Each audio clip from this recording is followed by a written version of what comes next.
it became very apparent and evident to the left that what an easy way to realize there were real racial hurts, rightfully so, people that lived in the time that my grandfather lived, but what if you could just mine that pain forever, right?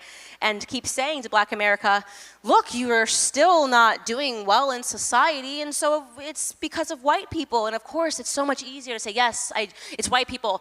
It's not because of me, it's not because of the things that I have done, it's because of this other thing that I can blame perpetually for the rest of my life. I have an excuse.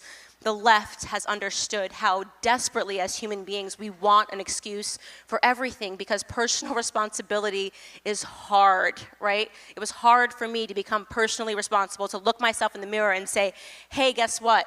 No matter what's happened to you, even if you weren't dealt a great hand in life, I certainly wasn't. I didn't come from any money. My parents are not together. But to look myself in the mirror and say, Candace, you know what, no matter what, doesn't matter what happened, this is all going to be on you. That's a tremendous step for anybody to take. And yet I was fortunate because my grandfather never took the victim mentality. If I asked my granddad, this is a true story, just a couple of years before he died, before his memory was going, he would sort of, the strange thing about when people go through dementia is that their recent memories go, but they dive back into the past really easily. You know, he could just jump to being 14, 13, 12 and tell you a story as if it happened yesterday. And he would talk about, you know, I'd say, Granddad, you know, tell me about this time, you know, the Ku Klux Klan and spraying bullets in your home at night. And he'd say, yeah, well, they didn't like my daddy. They didn't like my daddy. And I'd say, what was that like? He'd go, we kids, we would run to the back of the house and we would hide under the bed.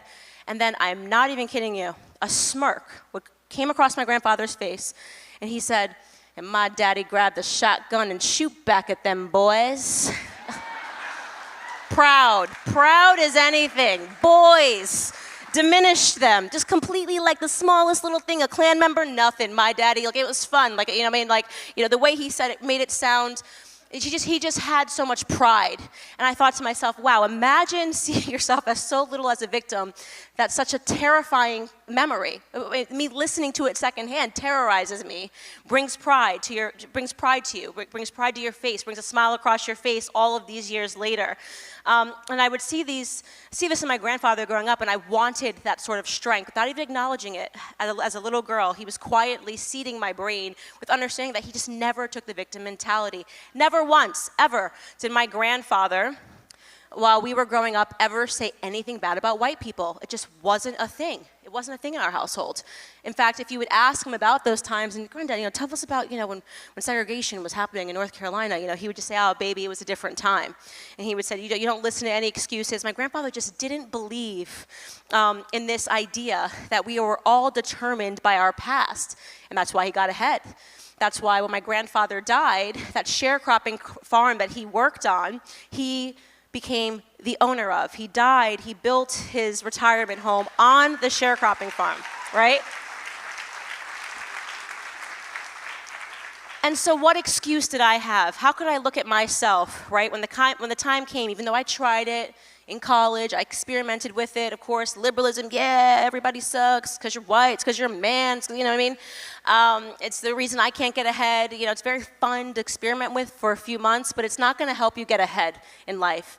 And having that, my grandfather be that person that so imbibed that into my mind, changed my perspective on the world, and it made it so easy for me to understand what the left's game is today, why they don't want to see this, why they don't want to see a room filled with white people and black people coming together to hear a positive message, right? Because at the end of the day, what they lose is power.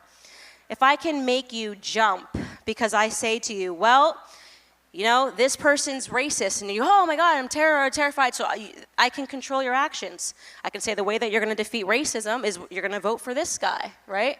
Oh, this guy, he is, sexist, hates women, right here, front row seat, found him. Here's what you gotta do to defeat him. You just gotta give me $5, donate to my campaign, and I will make this horribly bad sexist guy the front row go away. This is the game they're playing, right? All it does is it gives them power, while the rest of us are feeling in pain and going, oh my gosh, it's so horrible, we're never gonna get over this. They don't ever want you to get over it. Look at how rich and powerful they've become. Especially when you look at government. Oh my gosh, how government has grown itself. The war on poverty. The war on poverty, trillions and trillions of dollars. We've got to help black people. The war on poverty began, what was it, in the mid-60s? We spent trillions of dollars since then, and black people are poorer today per household than they were then, right? Anybody want to check in on the war on drugs? What do you think the number one killer is in America? You think COVID's killing people? Why don't you go check the statistics, how many people are dying of fentanyl? And you know who doesn't care to talk about it? The government. Because what's it creating? A bunch of addicts. And it's not just a fentanyl, it's government dependency. The worst addicts that there ever are people that are dependent on the government to provide solutions in their households. And so I say the experiment was on Black America. They realized, of course, Lyndon Baines Johnson was a tremendous racist, on record, used the N-word all the time. It fascinates me that in the school system you are taught that he is a hero to Black America because he inked the Civil Rights Bill of 1964. He inked it with a figurative gun to his head, right? The protests are breaking out, and there's a quote that they have from him saying that, you know, we've got to give these N-words a little bit of something to make them think they're getting ahead. Right? But he says, I'll have those N-words voting Democrats for the next 200 years. And boy, did he mean it, right? Right after the Civil Rights Bill, they said, oh, well, we're going to help you. We're going to help you guys with welfare. We owe you something for all of this time. You guys, your families are together, but let us help you a little more. The government will give you money if you agree that men shouldn't be in. We'll give you more money if the men that got you pregnant are not in the household. De-incentivize marriage, right? Breakdown of the family. What do you think all this gender nonsense is about? The breakdown of the family. The biggest enemy of the government is a family, a nuclear family that is intact. Dad telling the children what to think. Dad and mom raising their children up with good values. Me, my granddad's lesson, my grandma's lesson, a family that is intact around the table, right? That is an enemy of the government, and they will attack it from every angle, and by God they are. They are going after it via gender, LBGTQIARF, BCD, right? Just tacking on more letters, encouraging children now. You know, once you say before, okay, this person's gay, this person's lesbian. Now they want children in the classroom to be thinking about gender. What? I was learning my colors, right? I was learning how to spell. I have no idea anything about my children, about my teachers' personal lives when I was that young, but they want it. It's an easy way for them to destroy the nuclear family. What else are they doing? You think, oh, what's up with the climate change nonsense? Terrifying children that they're going to die. You want to know what that's all about? The same thing. The breakdown of the family. They are telling children it would be irresponsible for them to have children because the planet's going to be dead in 10 years. They gave an award to Prince Harry and Meghan Markle for agreeing to only have 2 kids because they didn't want to impact the planet any further, to burden the planet any further. This is nihilistic thinking. It's counter to family. What do you think this whole, you know what, abortion now, 9 months in the womb, go for it. It is all about the breakdown of family. It is the Machiavellian scheme of the government is to confuse people, to make people angry, but most importantly, to break down, to make sure there is no chance that in the future, children will have a productive family, right? Start young, raise them up young, in the same way that my grandfather planted those seeds.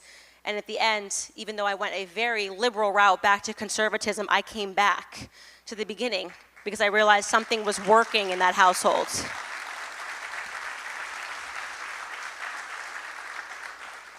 So guys, I only have 1 minute left on stage, and I could talk your entire ear off, but if there's one thing that I want you guys to walk away with, it is that understanding that when the media is showing you something and you feel something, no matter what that is, if you're feeling rage, if you're feeling inclined to suddenly donate money to or do this or that, pause and ask yourself, who benefits from this emotion that I am experiencing, right? And you will find it's never you and it's never your household. It is always a government, whether it is a government here, whether it is a government over there, foreign affairs, it is always a method to make you believe that government must be grown. Now we need a department of racism and education and diversity and inclusion. Now we need a department that's dedicated to this and that. Government is growing and the family unit is shrinking. We can easily fix that. We can easily fix that. We just need mothers and fathers alike to recognize that we are in control of our households. These are our children, and that this should always represent the red line.